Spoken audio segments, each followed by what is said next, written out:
Okay, it should go there. Gotta look at the drawing and be sure. Ball bearing spacer. Goes on the bottom, so it goes there.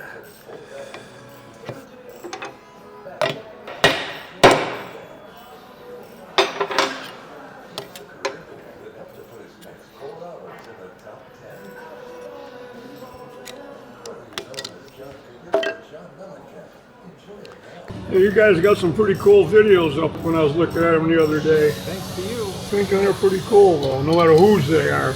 I'm just using it right because I can't hold on to my hands slippery.